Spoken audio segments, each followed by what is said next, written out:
Ами, в шеги и закачки живота си върви, така мина една година, откакто аз не съм записвала видео и не съм качвала тук в YouTube. Хора, забравихме се. Който не ме е гледал до сега, здравейте, аз съм Таня и добре дошли в моя канал, добре дошли на всички останали. Искам просто накратичко да ви разкажа, защото би било много странно от нищото една година минава и бам да направя някакво видео без някакво обяснение или какво точно се е случило. Някакви хора се включваха да ме питат какво става, защо съм спряла да качвам видеа и смятам за нормално и логично след такава дълга пауза да направя едно въвеждащо видео и оттам нататък ще си продължим така както е било преди или с някакви други промени и така нататък.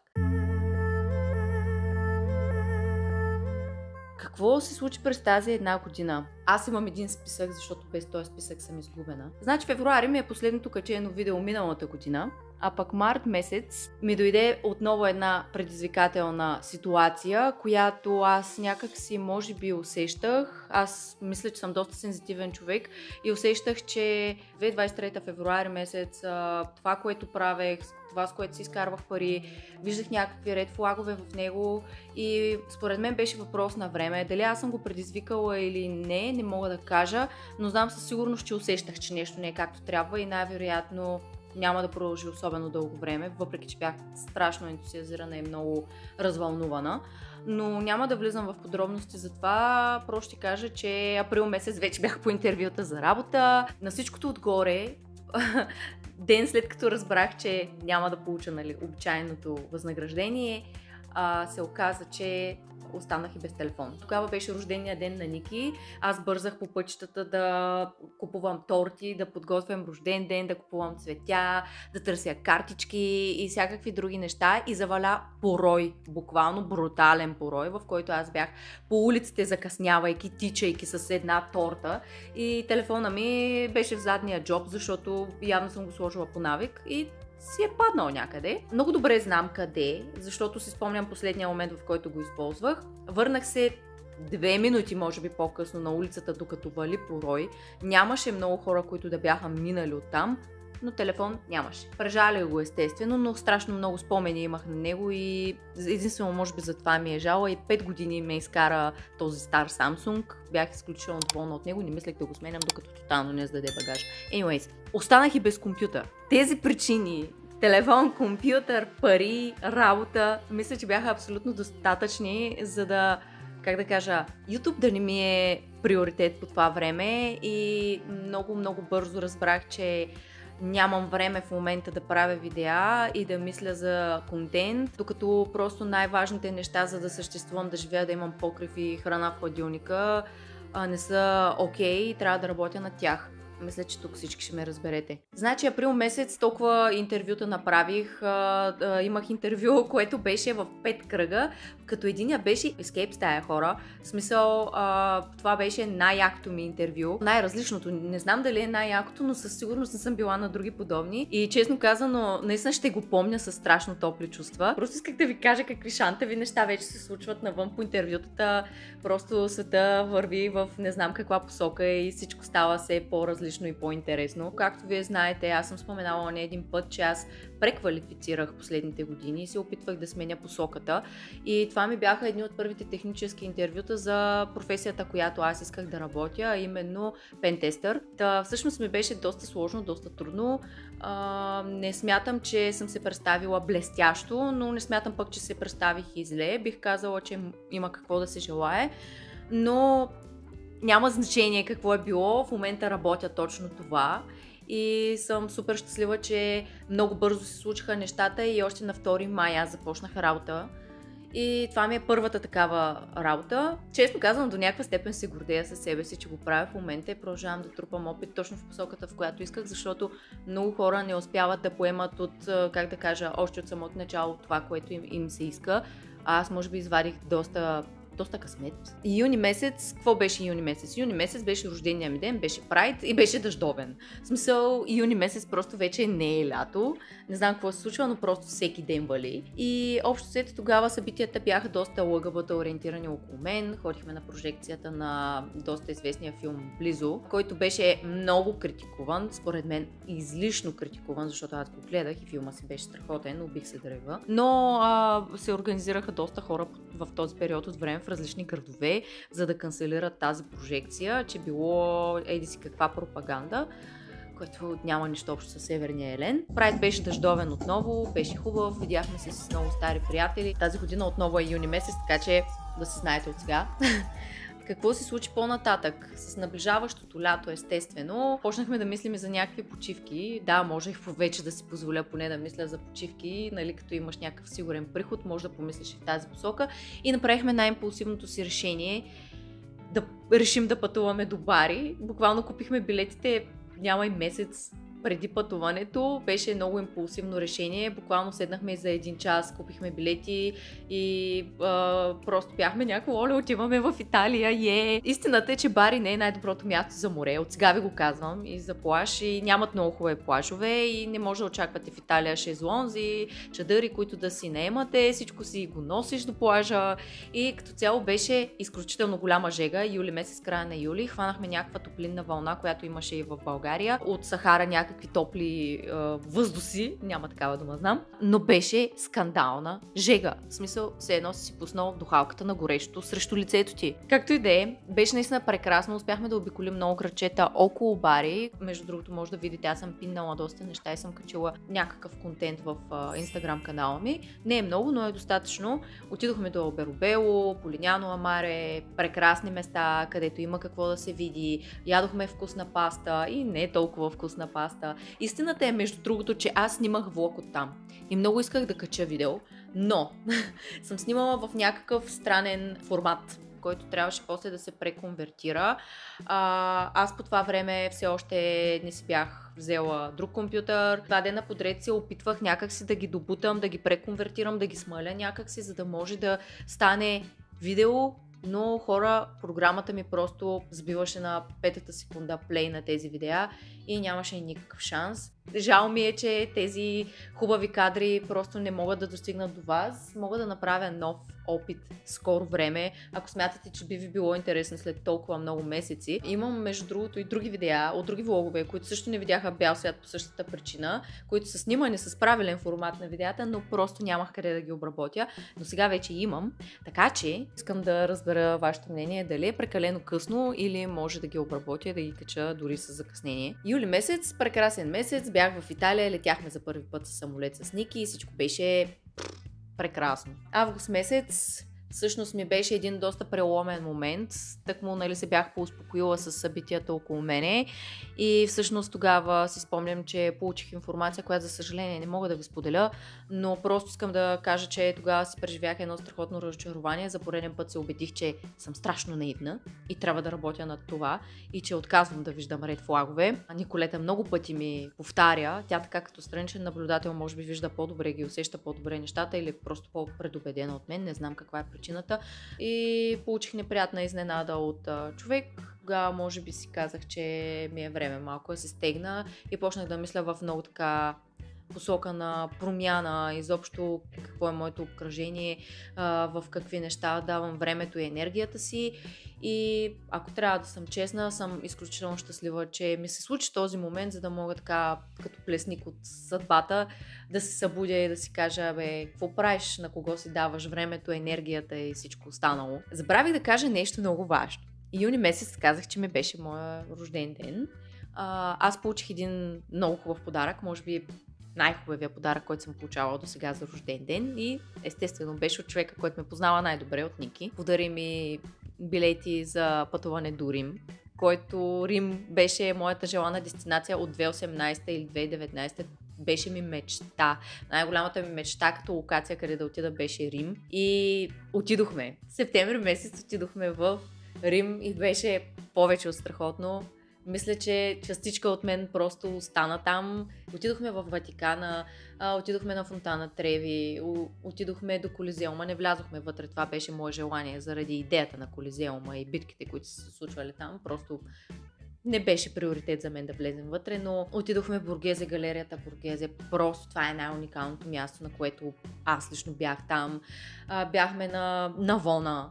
В смисъл, който е ходил в Рим, знае за какво става въпрос. Това е величие, това е град на толкова много години. Буквално Рим е като лазаня на някакви пластове, не се шегувам, те така го описват и хората. Най-отдолу, примерно, има един град, после отгоре над него има строен друг, после над него друг и така е на много нива от различни епохи. Не може да ти е скучно там. Няма сила, която да ме убеди, че може да ти е скучно в Рим. Може би, освен ако не живееш от страшно много години и всичко да си го обиколил, но просто за мен това беше нещо ново като чувство и мисля, че отключих ново пристрастяване, което е пътуванията. Искам просто нон-стоп да пътувам, постоянно гледам за пътувания. Тази година със сигурност ще има още едно или две, които ще бъдат интересни и ще направя влогове за тях и ще бъдете с мен със сигурност. Бяхме в Търново напоследък тази година, доста си ходихме до там. Беше хубаво да се виждаме по-често с роднините. Въпреки че към края на годината не бяха хубави поводите на моето прибиране, но ще стигнем до там. Бяхме тогава за 3D мапинга, който е на 22 септември. Това е много готино събитие. Виждаш асеневци и конниците в светлинно шоу, което всяка година се случва. Почти всяка година, но мисля, че последните няколко години се случва редовно. Имаше уникални неща по пътя, хора, които въртяха пой и всякакви неща запалени. Имаше концерти, изобщо улиците бяха затворени, бяха само за пешеходците и наистина се усети един туристически дух и просто беше наистина много хубаво тогава. Значи, до тук бяха хубавите неща.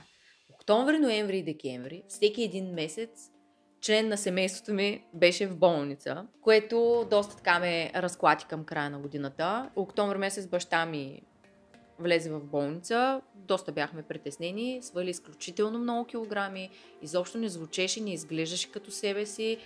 И ако трябва да съм честна, бях страшно оплашена за него, но успя да се възстанови, било е много на ръба всъщност. Буквално часове разлика и е можело да бъдат фатални, което в смисъл it's crazy. Ноември месец се случи почти същото нещо с баба ми. Имаше проблем с херния, който беше от изневиделица. По принцип, нали, хернията се знае като проблем по-дълго време, предварително, но при нея просто стана инцидентно, явно се разкъсва някакъв мускул на корема. Не е нещо фатално, но за жена на тези години възстановяването е по-сложно, да не говорим, че баба ми буквално не е влизала в болница, откакто е раждала майка ми. Това са толкова много години, тя беше толкова изплашена, че просто никога не я бях виждала толкова изплашена. Дядо ми също, въпреки че той се държеше, тогава, нали, се прибрах и успях да си позволя да им помогна. За първи път в живота си успях да помогна и да се чувствам толкова щастлива от факта, да им помогна с някакви неща, до голяма степен чисто финансови, но и морални по някакъв начин, и подкрепа и всичко. И просто тук ще кажа, че тази преквалификация за първи път осъзнах, че се отплаща. Даже не за първи. Всъщност всичките тези пътувания плюс тази ситуация ми доказаха, че да си финансово стабилен, да разчиташ на себе си и да не задлъжняваш зад гърба си, е нещо страхотно. И че можеш да помогнеш на семейството си или на приятел, или на който и да е. Ноември месец единственото хубаво нещо, което се случи, беше да си взема лаптоп. Много съм щастлива, той е тук до мене, новото бебче. За съжаление не ми остава много време да му използвам функциите и всичко, защото е брутален. В смисъл хвърчи. Вече мога, дето си казва, да записвам видеа и да ги обработвам спокойно, което е тип-топ. Сигурно, нали, някой ще си каже, чакай малко, ноември, сега е февруари, 4 месеца, къде спа. Ще ви кажа. Купувайки си новия телефон, не съобразих, че нито един от моите микрофони не може да се свърже с него, защото няма 3,5 мм жак, няма такъв вход. Новите телефони нямат. Аз да записвам като човек, който е завършил аудиоинженер, да записва с вградените микрофончета, по-скоро няма да запиша видео, отколкото да записвам така. И честно казано, просто мислех, че ще е някакъв булшит компромисен, който на мен няма да ми е хубав, после да го обработвам, няма да ме кефи и ще искам да го разкарам. И заради това реших, че просто в един момент ще си взема друг микрофон или, както в случая в момента, си купих един преходник за 130 лева. Този преходник се води, той даже не е преходник, то се води аудиоинтерфейс. Може да сложите две прошки в него и слушалки да се чувате, че записвате, което е уникално. Вече мога да направя контента с качеството, което искам, така че всичко вече е както трябва. Декември месец отново баща ми влезе в болница. Този път беше друга причината, която беше следствие на първата. Явно организма му беше отслабнал. Отново не беше много добре, но спрямо първия път сякаш премина една идея по-леко. Декември месец просто какви коледни празници, направо бях поудяла. На всичкото отгоре се разболях брутално, точно навръх Коледа. И въобще не можах да се изкарам както трябва, защото бях като парцал. Тия вируси вече не са това, което бяха. В смисъл, това е скандално. После се възстановявах сигурно половин месец, един. Не можах въобще да се изкарам добре, въпреки че точно тогава мислех, че ще имам време. Исках да запиша някакви видеа и пак не се случи. Взех си камерата с мене, но просто в такова състояние ще е нелепо. Дойде новата година, нова година, нови цели. Тук е време, може би, да кажа, че старите ми цели, искам да ви кажа, че въобще аз имам едно от последните ми видеа в канала за целите, които си поставих за 2023. Много малка част от тях се случиха. Не съм много демотивирана заради това, че не ми се случиха, защото някаква част от тях бяха свързани с неща, които вече не са ми на дневен ред. Просто така се случва в живота. Нещата си вървят и се променят нон-стоп. Ти си правиш планове, но живота е всичко, което се случва около тях. Готиното нещо в януари месец е, че с Ники направихме 9 години. 9 години, хора! Излязохме се заедно, не сме правили някакви фенси неща, просто решихме да прекараме време заедно и просто да сме двете.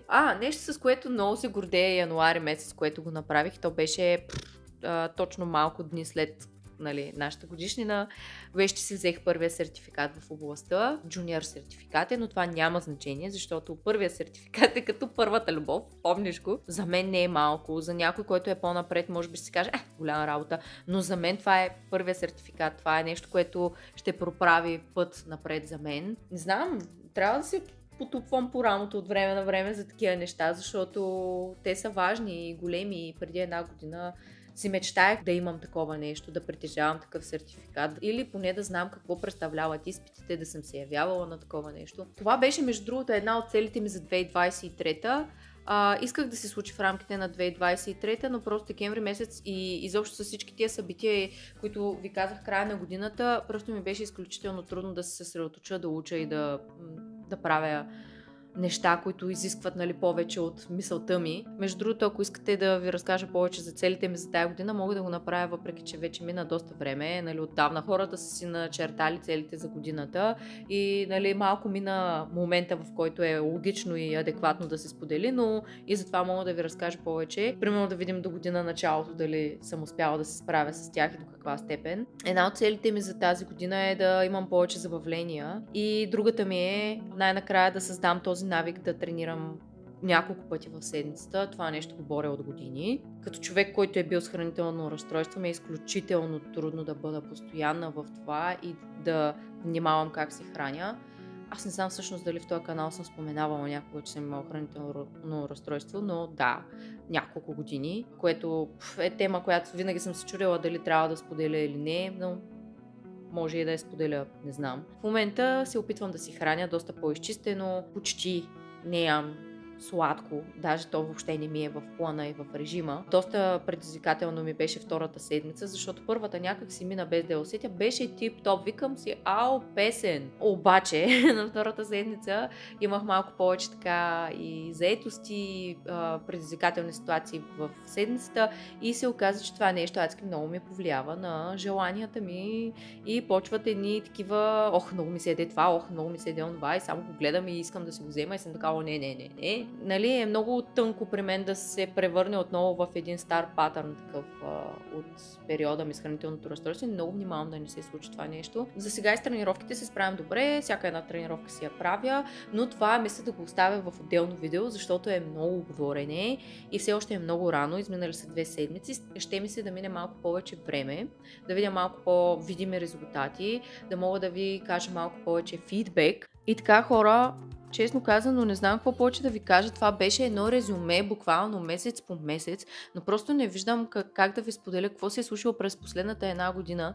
Виждате какви неща се случват непрекъснато и беше ми, невъзможно просто да отделя време, а и просто ментално на моменти не ментално, ами емоционално не се чувствах пълноценна по някакъв начин. Не искам да заставам пред вас и да всичко да е без някакво желание или насила, тези неща си личат. Не, че искам само да ви показвам хайлайтс или само добрите ми моменти, но просто когато нещо не ми е наред в живота, последното нещо, за което мисля е YouTube, честно. Мисля, че е нормално да си даваме почивки от време на време и трябва да си даваме почивки, за да не стават токсични нещата за нас. И направих доста дълга почивка, много пъти исках, но просто някакси исках, но нямах желание, така звучи. Много пъти исках да направя неща и да ги споделя с вас, но истината е, че просто нещо не ми достигаше. И ето, дошъл си е правилният момент. Вече отново се връщам. Не мога да обещая нищо. Кога, как ще качвам? Какво да ви кажа? Пийте си водата за деня, правете си крачките. Не задълбавайте в гадните неща от живота и се опитвайте да гледате малко по-така отвисоко на гадориите, защото те няма да спрат да се случват. И да, както винаги ви казвам, обичайте се, уважавайте се и бъдете добри хора. Чао! Аре бе! Айде спри себе!